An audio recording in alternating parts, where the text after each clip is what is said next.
We're asked for which of these are a feasible least squares regression equation for this situation. So before we read into the situation, a least squares regression equation tries to model some variable y based on some variable x. So the variable x is called the independent variable. We let that be the variable that's causing the change if that's easily identified. And the y variable is the response variable. That's the one that changes based on x.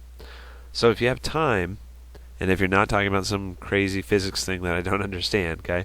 If you have time as a variable, time should be the x variable. Because things aren't causing time to change, right? The number of arcade tokens in this example doesn't cause time to change. It's the other way around. Time is causing the change. So the short version of this story is that if you have time, like 20 minutes, we have time as a variable, that is your x variable. And so the other variable we have going on here is the number of arcade tokens. We're supposed to make a regression equation for the number of arcade tokens. So that's going to be my y.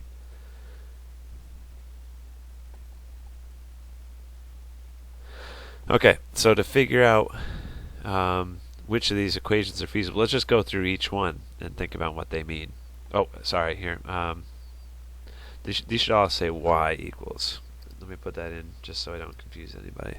Because a regression equation says, y equals something. Y equals something. Okay. So the first one says the number of arcade tokens is equal to 40 plus 2x. We said that time goes up to 20 minutes. So think about what would happen if you plugged in like 10 in for x. 2 times 10 would make 20. 20 plus 40 makes 60. That would mean we have 60 arcade tokens. And that doesn't make sense, right? Because the child starts with a certain amount of tokens and we only lose them over time, right? So we should rule this one out because as time goes on, the child's actually getting more tokens. If you put in 5 for x, then you get out 50 tokens. If you put in 10, you get out 60 tokens. If you put in 15 for x, yeah, because that'd be 15 minutes, then you would have 70 tokens. Doesn't make sense. The tokens should be going down. So that actually tells us something. We know we should be working with a negative slope. As time increases from 0 to 1 to 2 to 3 to 4 to 5, the number of tokens should be decreasing. So this is a negative slope, that's a negative slope, that's a negative slope. This is a positive slope. We can just rule this out right now. So let's check out B. It says 20 minus 2x. Now that's reasonable because they didn't say how many tokens we started with. But this problem says we go up to 20 minutes.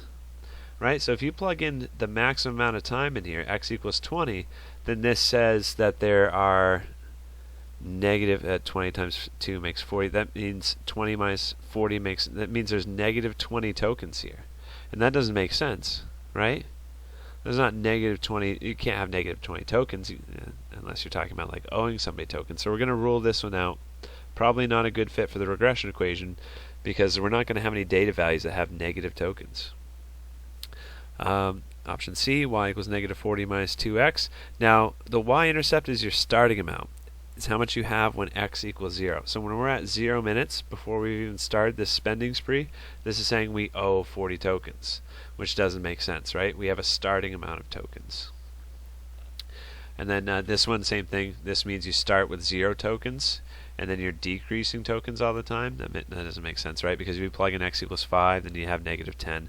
Negative 10 just isn't a realistic value. So option F makes sense because if you plug in x equals 20, then after 20 minutes, the child has spent all the tokens. Right? If you plug in any other value, it's reasonable. Like after 10 minutes, 40 minus 20 makes 20. It's reasonable to say after 10 minutes the child's only got 20 tokens. Okay, so the question on the quiz is definitely a tough one because we've worked with numbers a lot, but that's how you could whittle down the answer. Which one makes the most realistic sense? So if you do the same type of thing I did in this problem, hopefully you'll be able to choose which one makes the most sense.